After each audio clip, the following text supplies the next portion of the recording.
Olá pessoal, nessa nossa aula nós vamos falar um pouco sobre o sistema imunológico, caracterizando a sua estrutura, funções, papel metabólico no nosso organismo e a constituição estrutural desse sistema.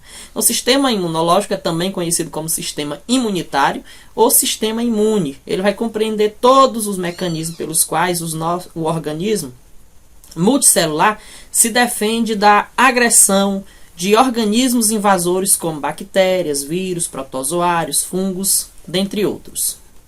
A função do sistema imune é defender o corpo contra invasores. Os micro-organismos, as células cancerosas e os tecidos ou órgãos transplantados são interpretados pelo sistema imune como algo que atua contra o nosso corpo. E aí é também objeto de ataque por esse sistema imune. Ele vai reconhecer como organismo invasor e vai atuar também contra essas estruturas. As células que estão associadas na composição do nosso sistema imunitário são os leucócitos, o sistema mononuclear fagocitário e os mastócitos.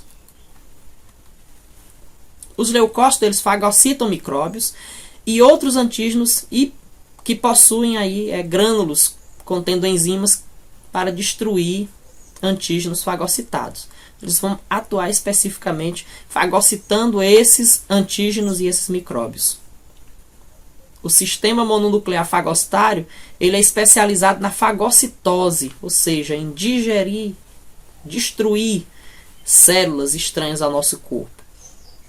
Também atua na apresentação do antígeno ao exército do sistema imune.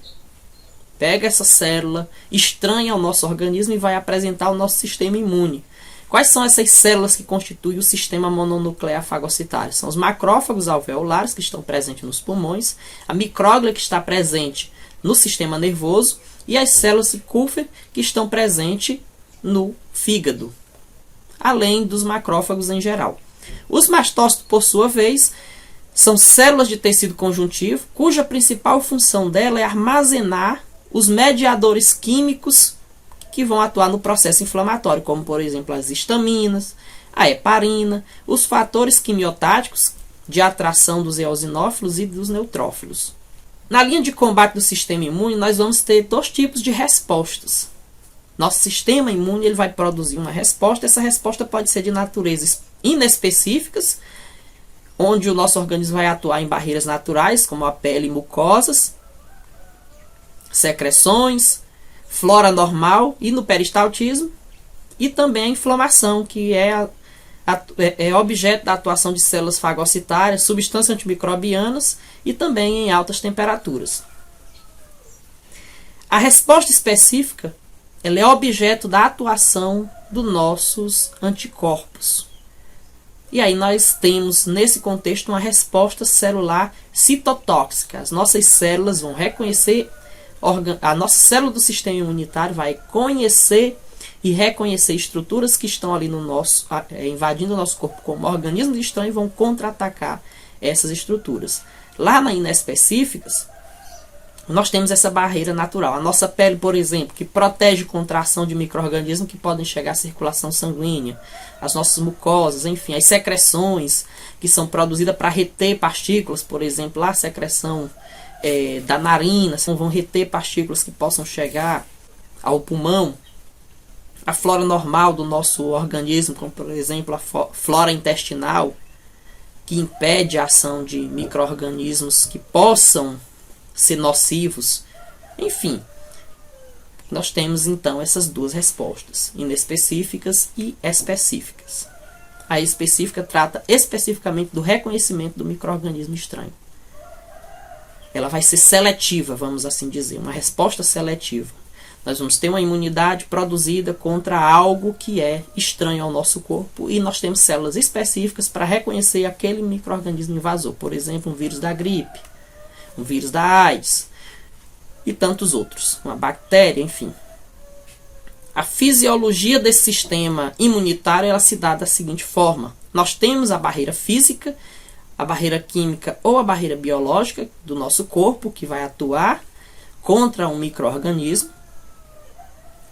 Nós vamos ter uma resposta que vai ser produzida, que vai atuar no combate desse agente infeccioso, uma vez que essa barreira do nosso corpo, física, química ou biológica, foi vencida, esse micro-organismo invade o nosso corpo, nós vamos ter uma reação do nosso organismo para combater esse agente infeccioso que penetrou o nosso organismo. Na ação do combate a esse agente infeccioso, o nosso sistema imunitário vai produzir uma resposta imunológica. Essa resposta vai acontecer a nível de tecidos, onde existem células que vão liberar essas substâncias vasoativas, provocando a dilatação de artérias da região e aumentando a permeabilidade e saída de líquido que vão levar, componentes sanguíneos que vão levar até aquele agente infeccioso as células de defesa do nosso sistema imunológico. É comum nessa resposta imunológica que haja uma vermelhidão ou um inchaço no local aonde está agindo aquela nossa célula do sistema imunitário. Há um aumento de temperatura e uma dor, que são sinais característicos do processo inflamatório. Há aí a saída dessa substância para atuar nesse processo e aí nós temos essas modificações fisiológicas do nosso corpo. Vermelhidão, que a gente chama de rubor. O inchaço, que a gente chama de edema. Aumento de temperatura, que é o calor, e a dor. São respostas do processo inflamatório. As substâncias, elas atraem mais células de defesa, como neutrófilos e macrófagos. Esses neutrófilos e macrófagos vão partir em direção à área que está sendo afetada. Há uma vasodilatação, um aumento da temperatura no local inflamado, dificultando aí a proliferação do micro-organismo. Toda essa reação vai inibir a reprodução, a multiplicação, a proliferação desse micro-organismo no nosso corpo. Há também a migração de células de defesa e em algumas situações vai ter até sintomas febris, que é resposta a esse processo inflamatório. O nosso corpo eleva a temperatura como uma modificação interna dos padrões vitais, justamente para que a elevação dessa temperatura seja suficiente para matar aquele micro-organismo que se dá bem, que opera bem em uma temperatura corpórea normal. Ou seja, o micro-organismo que invadiu o nosso corpo está se reproduzindo ali, se proliferando no nosso organismo, ele necessita de uma temperatura na casa dos 36 graus, 36,5, que é a temperatura geral do nosso corpo, a temperatura interna normal, regular do nosso corpo, é na casa dos 36 graus Celsius. O que ocorre? Quando esse micro-organismo entra no nosso corpo e está se reproduzindo a essa temperatura, o nosso corpo vai precisar provocar uma contra-reação. Essa contra-ação do micro-organismo vai ser a elevação, por exemplo, da temperatura, para que essa temperatura possa ser um fator de inibição da multiplicação daquele micro-organismo. Eleva a temperatura, o micro-organismo agora não consegue resistir, porque ele não se desenvolve numa temperatura de 40 graus, por exemplo, 39 graus, e esse indivíduo vai ter o metabolismo diminuído e, consequentemente, morre. Mas aí tem um outro problema. Você pode até me dizer, pois então não é bom dar remédio contra a febre, porque isso é uma resposta do organismo. Sim. Seria importante não dar o remédio para a febre se o seu organismo também operasse bem nessa temperatura. Porém, o nosso organismo precisa estar com a temperatura interna na casa de 36 graus e não de 40 graus. Porque as nossas enzimas, as nossas células atuam justamente nessa temperatura. Elas atuam bem nessa temperatura de 36 graus Celsius, na casa dos 36 graus Celsius. Se eu elevo esse padrão, nós vamos ter alteração no metabolismo. E a alteração desse metabolismo vai ter uma resposta na má distribuição de oxigênio, que pode levar o indivíduo a óbito. Vai ter uma destruição de enzimas que operam bem numa temperatura da casa de 36 graus Celsius. E aí nós não temos a captação de nutrientes pelo corpo. Enfim, uma série de reações em cadeia vão ser desenvolvidas, prejudicando o nosso metabolismo. E então a gente vai administrar medicação antifebril justamente para que o nosso organismo resolva retornar sua temperatura para a casa dos 36 graus Celsius e desempenhe suas funções normais, regulares. E agora nós vamos buscar sim, um tratamento específico contra o agente invasor, contra aquele micro-organismo que invadiu o nosso corpo. Então essa é a reação do mecanismo febril e a nossa conduta clínica diante de uma situação dessa natureza. Há também o combate às infecções necessários que vão ser desempenhados pelo organismo, pois além de ser desfavorável para a sobrevivência dos micro-organismos invasores, também estimula muitos dos mecanismos de defesa do nosso corpo. Então essa é a reação fisiológica do nosso sistema imunitário. A batalha contra a infecção, ela se processa em duas frentes. Primeiro, nós temos uma resposta humoral, que ela é mediada por anticorpos, por substâncias que são produzidas pelo nosso organismo. Anti quer dizer contra. Corpos, os micro-organismos estranhos ao nosso organismo. Objeto da resposta humoral. Também temos a imunidade celular, que é mediada por células, num processo denominado de apedese. Neutrófilos e monócitos são atraídos até o local do processo inflamatório, passam a englobar aqueles micro-organismos e destruir por um processo denominado de fagocitose. Fago significa comer, cito significa célula. Então ele vai comer, vai destruir, vai englobar aquela célula estranha, joga enzimas nele que vão atuar na destruição daquele micro-organismo. A diapedese e a fagocitose fazem dos neutrófilos a linha de frente no combate aos processos infecciosos. Nós temos aqui uma representação esquemática desse processo de diapedese, em que há a migração dessas células de defesa em direção ao micro-organismo. Você viu que houve ali o indivíduo teve a superfície da pele cortada, micro-organismos penetraram na pele e chegaram até o interior do corpo através desse perfuro cortante que não era esterilizado, não seguia a técnica de esterilização adequada, de limpeza adequada. Quando esse micro-organismo chega até o interior do nosso corpo, sinais químicos são liberados informando que alguma coisa errada está acontecendo. O que vai acontecer? Nossa circulação vai abrir canais para que células de defesa migrem em direção àquele agente patogênico.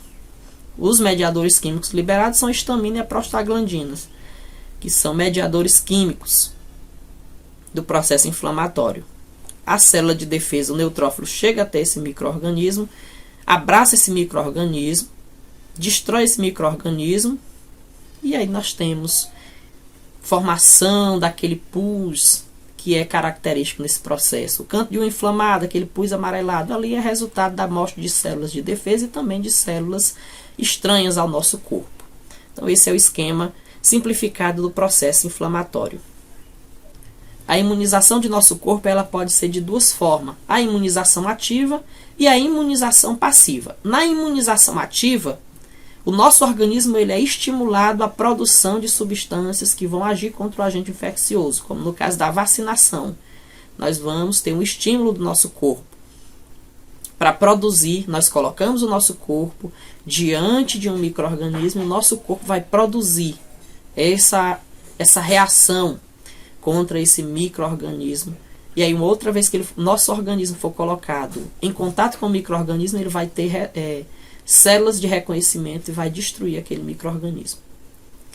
Na imunização passiva, nós vamos obter aí uma substância produzida através do corpo de um outro animal ou de um outro ser humano, que são o soro. Esse soro que nós falamos, por exemplo, o antiofídico, que vai contra o veneno de cobra, nós não temos tempo, no caso de uma picada de cobra ou de algum outro animal, nós não temos tempo para que o nosso organismo vá produzir imunidade. Nós não vamos ter esse tempo de espera. E aí o que nós precisamos é de uma substância pronta que vá lá e combata a ação daquela substância.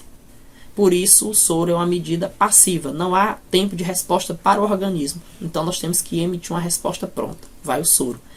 Quando nós queremos estimular uma resposta, nós temos tempo, o indivíduo não está em contato direto com aquele micro-organismo, com aquele agente biológico, e nós queremos estimular o organismo à produção de uma defesa, nós administramos a vacina, que é o que está acontecendo na atualidade aí na pandemia do coronavírus.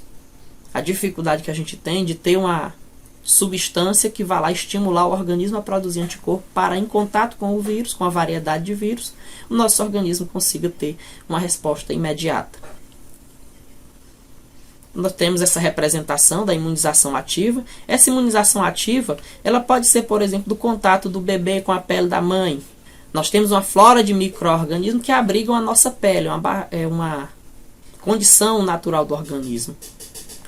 Esses micro-organismos vão entrando em contato com o bebê no momento de amamentar, enfim, em diversas situações.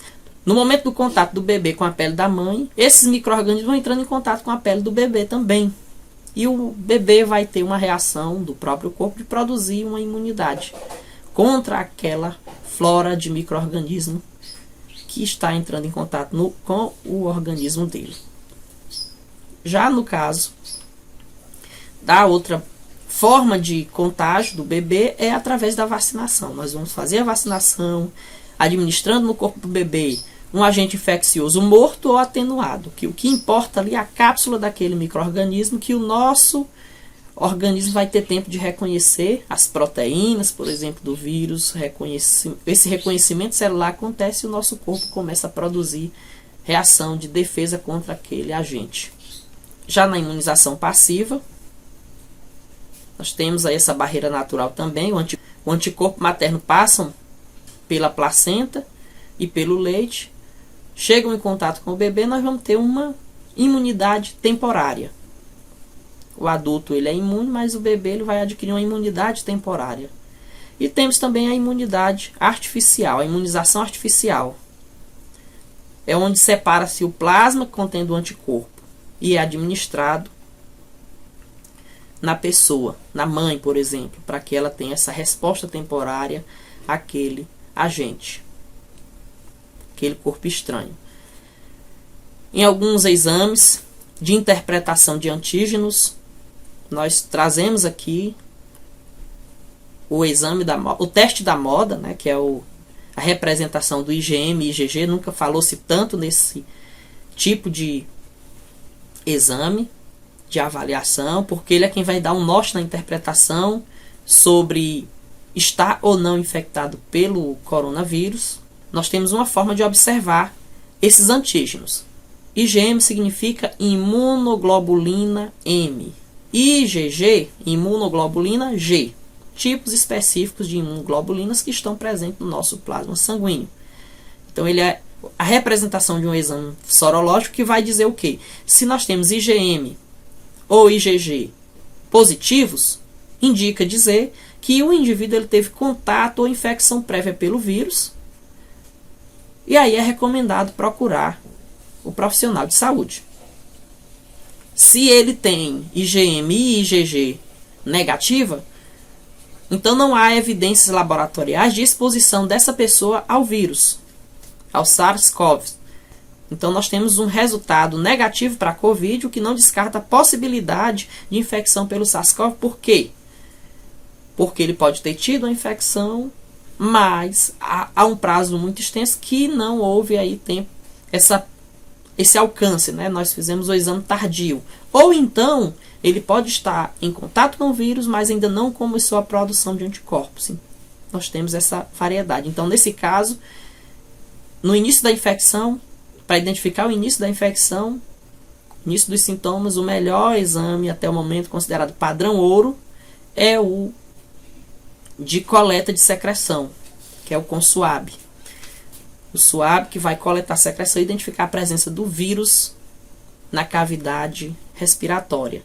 No caso do IgG e IgM é o exame sorológico, que vai identificar a presença de anticorpos produzidos e presentes na circulação sanguínea. Então ele vai demandar um maior espaço de tempo para que a pessoa comece a produzir essa imunidade, e ele tem um espaço de tempo em que a produção desses anticorpos eles começam a reduzir, esses anticorpos vão desaparecendo aos poucos da circulação sanguínea. Então é uma imunidade temporária. No caso do SARS-CoV, do Covid-19 ou coronavírus, é uma imunidade também temporária, não é imunidade permanente. Se fosse permanente, a gente não tinha preocupação, né, em relação a vacinar quem já teve o coronavírus. Porém, como não é uma imunidade permanente, é uma imunidade temporária, a vacinação é a medida correta, mesmo para quem já teve contato com o vírus. Quando IgM está positivo e IgG está negativo, indica que o indivíduo está na fase inicial do processo infeccioso, iniciando a produção das primeiras reações do organismo contra o vírus. Já quando o IgM está negativo e IgG está positivo, indica dizer que a pessoa já teve contato com o vírus. No entanto, ele já está num processo mais tardio.